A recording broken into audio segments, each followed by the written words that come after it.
Voluntary OTAs has begun for the Minnesota Vikings, and as expected, Justin Jefferson is not in attendance. Combine that with the contract extension that has yet to come to fruition, it's caused a bit of an uproar. Not on the Vikings side. Vikings fans, Vikings media, especially the media, which I think is progress.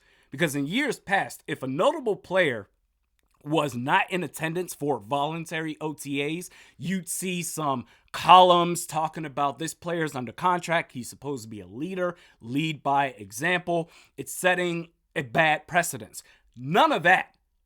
The only thing that I've seen from Vikings media is simply reporting the fact that Justin Jefferson is absent from OTAs, period. That's it. The uproar is coming from the outside. Specifically yesterday, the speculation, hey, Justin Jefferson was recently spotted in Florham Park, New Jersey, which is where the New York Jets facilities are. Oh my God, he hasn't signed a contract yet with the Vikings. He's close to the Jets facilities.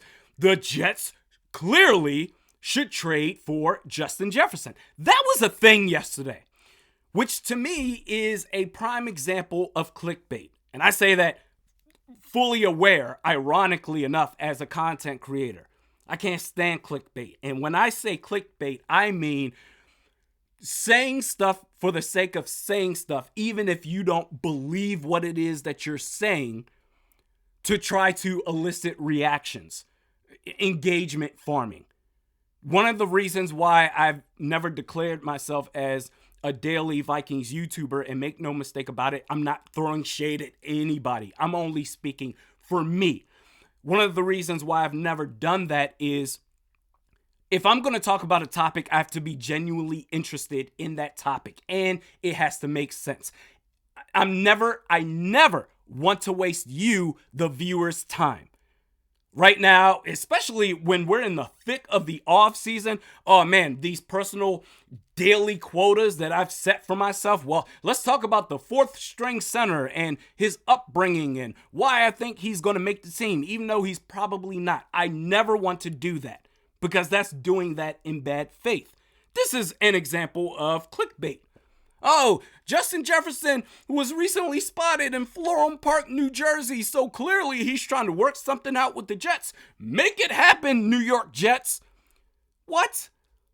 There are plenty of reasons why he could be there. Justin Jefferson is one of the top 5 faces of the National Football League, quarterbacks included.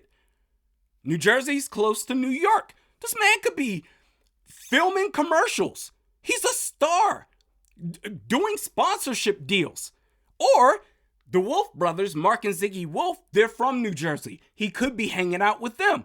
Or he has relatives there. Or it's a free country. He can do whatever the hell it is that he wants to. There are plenty of more realistic takes that would constitute as a reasonable hypothesis for why Justin Jefferson was recently in Florham Park, New Jersey, than the Jets organization blatantly tampering.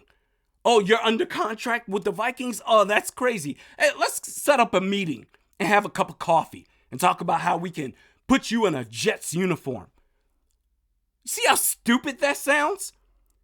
The only thing that makes sense to me as far as football related issues is it's not the quarterback. If that was ever a thing where, hey, what's the future of the quarterback position now that Kirk Cousins is gone? The Vikings have addressed that with J.J. McCarthy. So I would imagine if that was a thing, check mark there. It's been solved. The only thing that makes sense, and I've talked about this before, and I feel stronger about it every day, is that he's waiting for the CeeDee Lamb contract extension. He wants to go, Justin Jefferson, into next year as the highest paid receiver in the league with nobody else jumping him, at least by the start of the season anyway. Which, if I'm Jefferson, hey, screw what CeeDee Lamb's getting. Go after the Nick Bosa contract. Usurp that. Be the highest paid non-quarterback in the league. Certainly CeeDee Lamb's not going to meet that mark. The Cowboys aren't dumb enough to do that. Well, maybe. Or perhaps Jefferson is looking at that and he wants to rule out any risks. I get it. That's the only thing that makes sense. Other than that, the dude skipped OTAs last year. And guess what? He played for the Vikings in 2023. I fully expect for him to be in attendance for mandatory minicamp, which he was last year. And Tom Pelissero spoke on that recently, saying that he anticipates Jefferson will be there. This is much to do about nothing until it becomes something. If he's absent from mandatory activities, then we can have that conversation. But it just annoys me to no end. Whenever anything comes up about Justin Jefferson, it's open season to just be like, oh my God, he's unhappy in Minnesota. F off.